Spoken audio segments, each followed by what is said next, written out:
Hi, Rick. You ready to do this? Hello, Keith. Yes, sir, I am. Awesome. I'm gonna have you kick this one off. This topic is little tips to help you through the day. Okay. All right. Here's a couple of ideas that I have, and here's how I came up with this idea of little tips. And that is that, sometimes when we're really hungry for food, we keep putting it off, putting it off, putting it off, and then we gorge ourselves in one enormous meal, and maybe feel a little bit uncomfortable. I think that that's an allegory that's similar to what happens with our own personal development. We get run down, we get run down, we get run down, and then we want to do like 3 days retreat, a big meal in order to solve our problem or to feel less uncomfortable about who we are, what kind of life we're living. Instead of doing that, maybe another way is to do little tiny things, little tips that you might keep in mind for yourself during the day to remind yourself to stay on the practice and to stay on doing whatever brings you the most joy and creates the kind of inner person that you want to be. So, for example, for me, this is just me, but here are a few little tips that I have. Number one, most important, be present. Be very present. And what I mean by present is just that you're not multitasking. You're not multitasking and you're not thinking about the next thing that's coming down the pike or what happened yesterday. You're in the moment right now. And be present in a way where you're mindful about it. You're focusing on if you're drinking a glass of water, you drink the glass of water. If you're having lunch, you have lunch. And this is a trick because a lot of folks, you do the multitasking. Okay, let's have lunch together. Well, the reality is when you have lunch together, you're either talking about something else or you're involved with thinking about other things and not processing your eating. So being mindful and being present, I think, create a sense of inner peace just on their own. And that's a little tip that you can catch yourself and put yourself back on track when you find that you're not being mindful during the day. The second thing for me that's really important is that um, desire is a very empty way of going forward.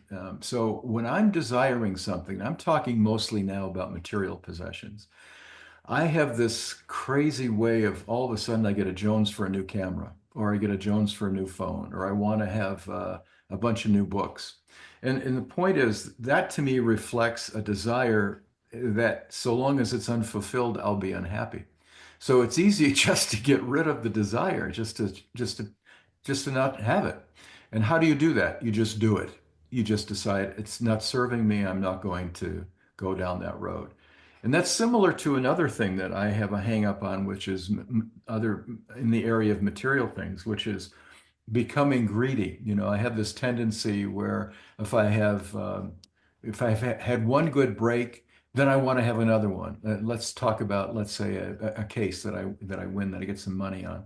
Okay, that's great. Now I want to see I get the next case and the next case and the next. And to me, that just reflects an inner incompatibility with what's important. And what's important is the service and accomplishing the goal. And you're basically in my job, service profession. So I'm trying to help other people. That's the reward.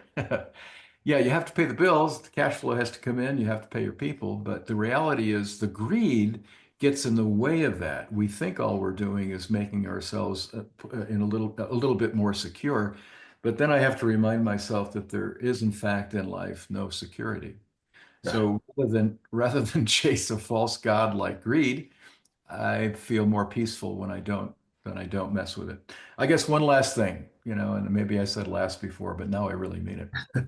One last thing, and that is that for me, to remind myself during the day, am I overthinking? Am I overcomplicating this?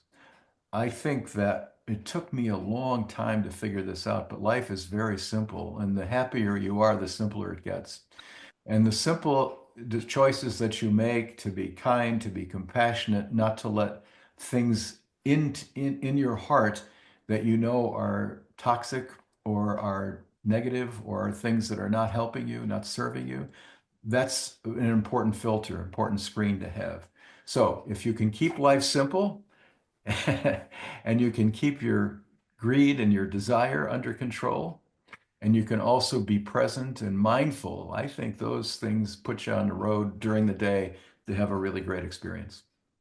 Rick, thank you so much for that. All of it resonated with me. Being present, uh, desire, you know, letting that go. And the last thing that you mentioned also resonated with me. And, I just, which is keeping it simple, you know. And when I think about when it wasn't simple, there was suffering on the other side of it for me. And I'm thinking about that like after we finish today, I'm scheduled to go and play pickleball and with a group of friends. And if I just keep it simple, it'll be fun.